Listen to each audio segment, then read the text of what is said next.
guys, this here is Mr. Sad Gamer, and this is the second part of the tutorial, which was focusing on how to create an intro video. So on the first part we've actually seen how to create a beautiful wallpaper, which we will start from and create an intro video. So here is the wallpaper that we've created. Here it is. Alright, the wallpaper is basically a 3D text which is into a real life image, and we've added effects such as reflection and shadows here, and that makes it looks very beautiful.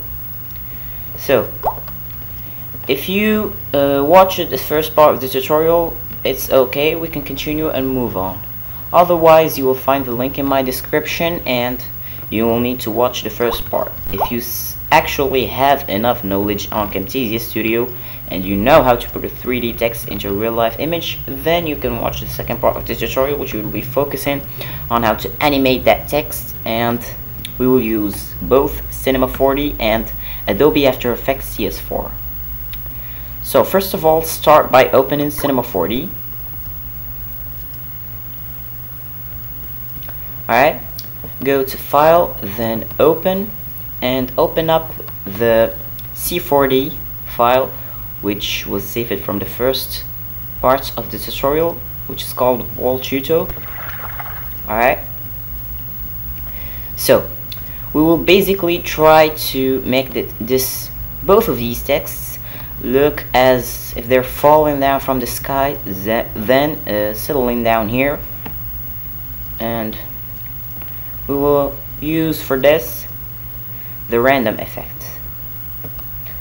So we will first start by selecting both texts. We'll click on MoText number 1, then Control and MoText, and we have now both texts selected. So we will go to MoGraph Effector, then we will need to go to Random.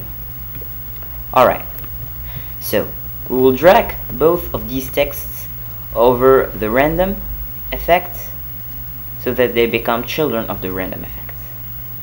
Now we'll go to the random effect again, and we'll go to the parameter, and we'll check this box here which says rotation, and we'll actually drag this text over here and this one over here so that we can actually get a good view of things.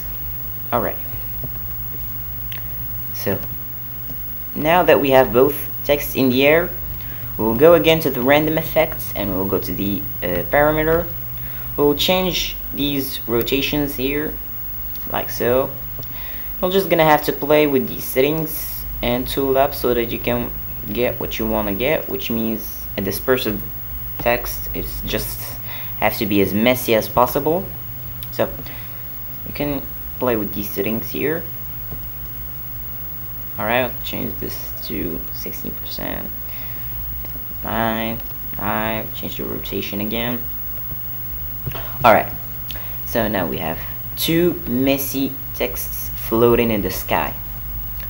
Now what we're going to need to do is again go to the random effect, go to 0, and go to the effector. You'll find a slider here which is called strength. Actually, the animation that we will basically try to create is an animation which will make the text looks like this. Alright, so in the strength, which is 100%, we're gonna click Control and left click on this little box on the side of strength. You'll notice that it turned red. Now we're gonna actually make this timeline bigger. We'll create 115 or 180 frames. Then we'll slide this over here so that we can get a view of all of it. Alright, so now we're gonna take it to 140 or 130. Oh no, 140 will be good. and then we're gonna change the strength to 0, and again we will do the same thing, control and left click on strength. So now if we can see the video, we'll notice that it creates this very beautiful animation, but still it's not having any relationship with what we're gonna create at the end of this tutorial. So we can move on right now. Again, we'll take the slider to 0. Then we will click on this little key here, which means that we're gonna create a keyframe. Now we'll take the slider here and we will move the texts to where we want them to be. Oh no, I think I've missed something here. Alright, so select this text, go to 0, create a keyframe.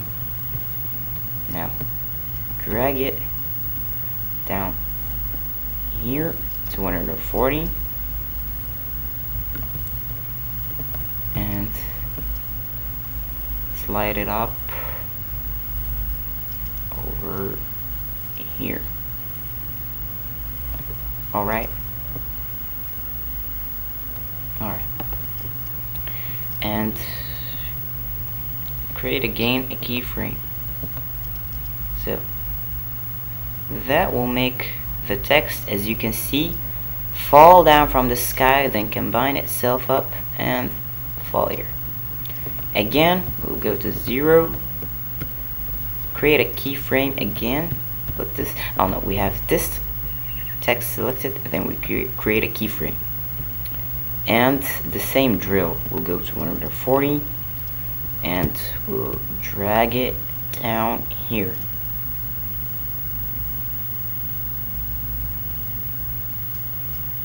Alright, make it look good. Alright, then we'll click again on this key here, which will create a keyframe.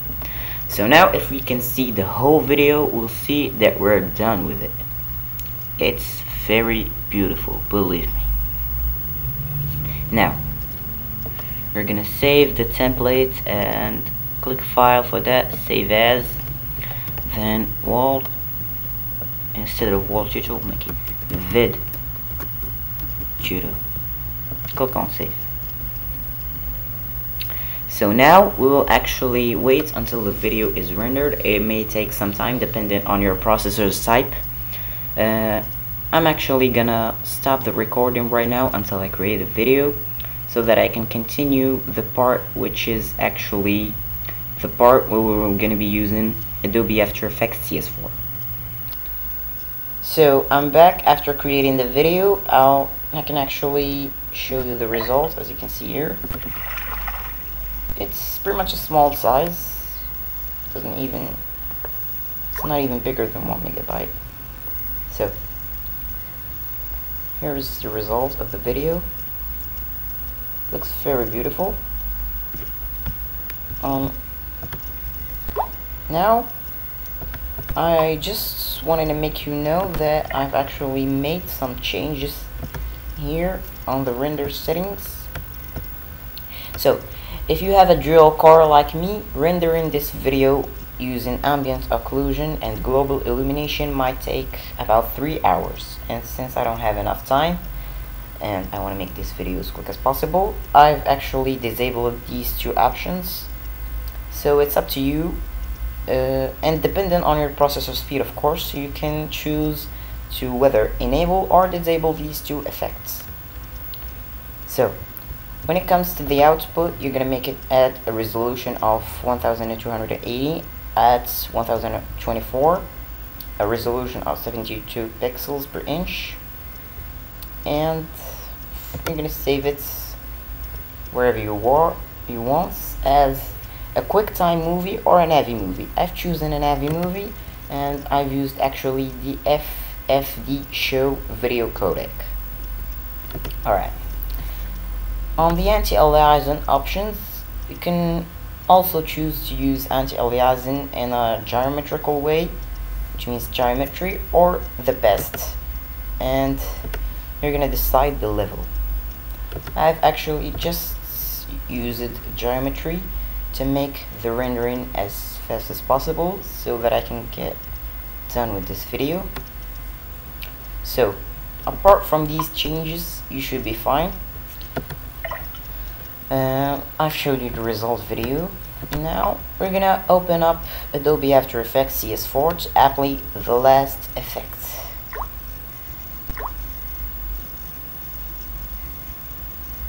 Again, I'm gonna be showing you how to create the effect, but I'm not gonna be showing you the results since I still didn't create it, but I will add it at the end of the video, after creating, of course.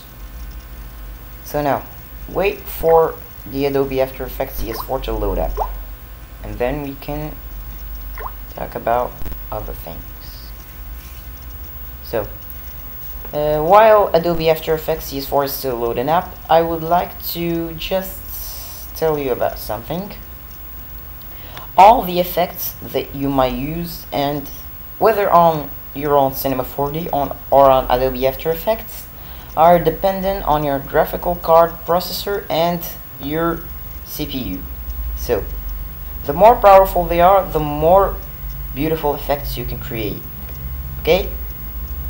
So, now, after opening up Adobe After Effects, we're gonna drag the video right here. Oh, not here. Oh, wait. Gonna make it to the project. Then I'm gonna drag it here. Okay. Again, we'll drag it to the composition here. And now we have the video right here. We can create effects using the RAM preview. Allows us to see actually a preview of the video. And again, depending on your RAM and your processor, you're gonna see the preview. So now here it's without any kinds of effects. It's very normal. We still didn't apply any effects.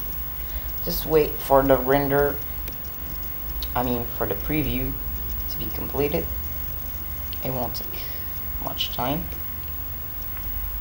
So we have on total 6 seconds on the video. So now the preview is over, and here it is. Very beautiful. Just an animation that falls down like this. A beautiful text with shadows and reflections and all that. Again, we're gonna be selecting the video tutorial. We're gonna go to Effects, and you wanna apply the Magic Bullet Looks. If you don't have this plugin on your Adobe After Effects, you can simply search for it in Google. You'll certainly find it. You will find a copy. Other than that, I suggest you see my channel, because keep it up. I'll try to upload a video on how to get the Magic Bullet Looks. And now we're gonna apply it. We'll click on Edit. Then we'll wait for the Looks Builder to be loaded up.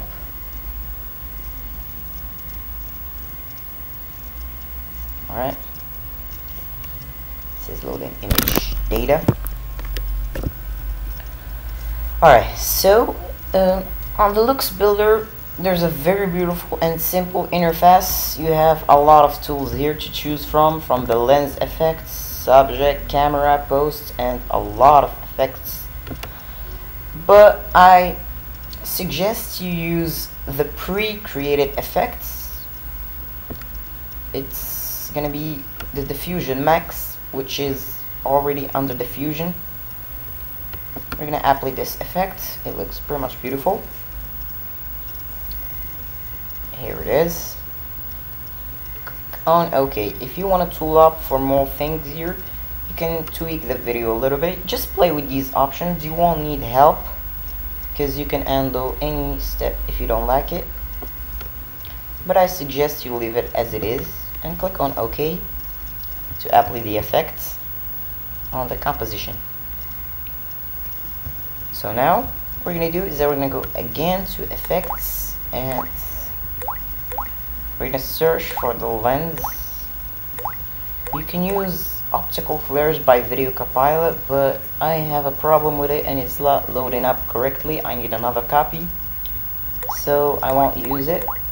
And instead of that, I'm gonna be using another lens flare,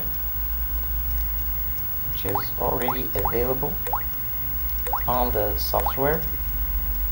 Here's the lens viewer. So would you be searching for lens? Alright, where are you? Oh, here it is. It says lens flare is under generate. Alright. Also very beautiful. So now you can just keep the video this way. It will look pretty much beautifully. Or you can actually change it to whatever you want. Anyway, this RAM preview takes a hell of a lot of CPU, so I'm just showing you a simple preview here. Here it is. Alright. So now if you choose to keep these effects, and I suggest you keep them, you're just gonna go to the render queue and you're gonna drag the video tutorial on the composition type. I actually wanted to add another effect, which is some scratches that are created above the video, and I actually still don't find it. I don't know where it is. Just so I don't lose time, you can stick with these effects here. They're pretty much beautiful. So now we're gonna drag the video tutorial 1 on the composition here. On the render settings, you're gonna keep them as they are. I prefer you keep them as they are. If you have a powerful GPU, you should enable OpenGL Renderer. Other than that, you're gonna go to the output module and you're gonna change this to a QuickTime movie.